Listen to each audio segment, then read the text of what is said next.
Les candidats aux élections législatives du 6 mars prochain reçoivent les affiches de campagne et les spécimens de bulletins de vote. La remise officielle est faite par le président de la commission électorale indépendante. Les affiches permettent à l'électeur de mettre un nom sur un visage. L'élection, c'est le choix. Mais comment fait-on le choix quand on ne sait pas celui qu'on va choisir? Le spécimen de bulletin, c'est pour vous donner mission d'aller vous-même sur le terrain, de vous faire instructeur des électeurs, à l'effet pour eux de faire le bon choix. Ce n'est pas forcément pour vous, mais c'est déjà à apprendre à voter. En vous choisissant, ils apprennent à voter et à voter bien. Bien avant cette remise, les candidats ont été instruits sur le mode opératoire du scrutin.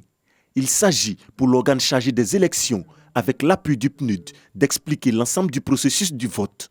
La principale mission du projet est de contribuer à réduire la violence électorale, à renforcer les échanges entre la CEI et les parties prenantes, à soutenir la communication, la sensibilisation et à consolider les capacités du personnel électoral.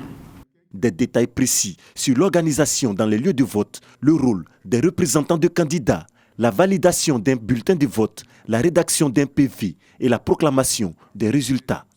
Il y a l'électeur, il y a l'urne, il y a le bulletin. Voilà l'arsenal de l'élection. Est-ce qu'il y a place pour la violence? Il y a violence lorsque ce qui est voulu par le peuple ne semble pas être transcrit dans le résultat. C'est un droit que la loi vous donne d'avoir non seulement des représentants, mais en plus de cela des délégués. La loi vous donne deux possibilités. Le délégué, c'est l'itinérant, c'est-à-dire votre représentant qui passe des bureaux de vote en bureau de vote, à qui il est loisible d'entrer dans un bureau de vote comme il veut, mais bien entendu en y respectant les règles de fonctionnement d'un bureau de vote. 1266 dossiers de candidature sont en lice pour la conquête des 255 sièges de l'Assemblée nationale. La campagne s'ouvre le 26 février pour s'achever le 4 mars.